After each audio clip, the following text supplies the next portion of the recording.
மகத்துவம் நிறைந்த மார்கழி மாத சிறப்புகள். மாதங்களில் மிகவும் உயர்ந்தது மார்கழி என்பார்கள். அதனால்தான் மாதங்களில் நான் மார்கழியாக இருக்கிறேன் என்று ஸ்ரீகிருஷ்ணனே கூறியிருக்கிறார். மேலும் அவரே கீதையில் மார்கழி மாதத்தை தேவர்களின் மாதம் என்று சொல்கிறார். அத்தனை சிறப்புகள் வாய்ந்தது இந்த மார்கழி மாதம். அதிகாலை எழுந்து கோலமிட்டு அதில் சாணத்தால் பிள்ளையார் பிடித்து வைத்து கோலத்தை பூக்களால் அலங்கரித்து மார்கழியை வரவேற்கிறோம். பீடு என்றால் பெருமை என்று பொருள். பெருமை நிறைந்த மாதம் என்பதே மருவி பீடை என்றானது. மார்கழி 30 நாட்களும் பாவை விரதம் இருந்துதானே ஆண்டாள். அந்த பெருமாளையே மணாளனாக கொண்டாள். இதிலிருந்தே அந்த மாதத்தின் பெருமையை உணரலாம். மார்கழி மாதத்தில் கோலத்தில் பூ வைப்பது ஏன்?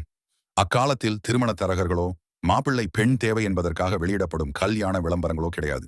எந்த வீட்டில் பெண் அல்லது பிள்ளை திருமணத்துக்கு தயாராக இருக்கிறார்களோ அந்த வீட்டின் வாயிலில் மட்டும் கோலத்தின் மேல் பூசணி பூ வைப்பார்கள். ஒட்டுமொத்தமாக எல்லா வீடுகளிலும் வைக்க மாட்டார்கள்.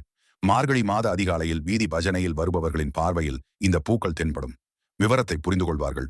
தை மாதம் பிறந்தவுடனே பேசி கல்யாணத்தை முடிப்பார்கள். இதன் காரணமாகவே மார்கழி மாதத்தில் வீட்டு வாயிலில் இருக்கும் கோலத்தில் பூக்களை வைத்தார்கள்.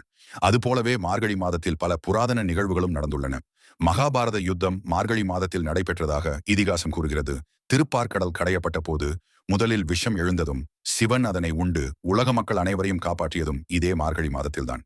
இந்திரனால் பெருமழை வெள்ளம் உருவாக்கப்பட்டு கோகுலத்தில் அனைவரும் துன்பப்பட்ட போது கோவர்த்தனகிரி மலையை கிருஷ்ணர் குடையாக பிடித்து மக்களை காப்பாற்றியதும் இந்த மார்கழி மாதத்தில்தான் என்பது வரலாறு சொல்லும் செய்தி. எல்லாவற்றிற்கும் மேலாக ஆண்டாள் நாள்தோறும் வைகரையில் எழுந்து ஒவ்வொரு பாசுரமாக பாடி திருமாலை திருப்பாவையால் திருவடி தொழுது திருமணம் புரிந்ததும் மார்கழி மாதம் என்னும் சிறப்பு மிக்க மாதத்தில்தான். இவ்வாறு பல மகத்துவத்தை தன்னுள் அடக்கி வைத்துள்ளது மார்கழி மாதம். சிதம்பரத்தில் மார்கழி மாதத்தில் நடைபெறும் ஆருத்ரா தரிசனமும் ஸ்ரீரங்கத்தில் நடைபெறும் வைகுண்ட ஏகாதசியும் மிக முக்கியமான விசேஷங்களுள் ஒன்று. ஆன்மீக மலர்ச்சிக்கு சிறந்த மாதமாக கருதப்படும் இந்த மார்கழி மாதத்தில் இறைவனை எண்ணத்தால் துதித்து போற்றுங்கள். அனைத்து செல்வங்களையும் பெறுங்கள்.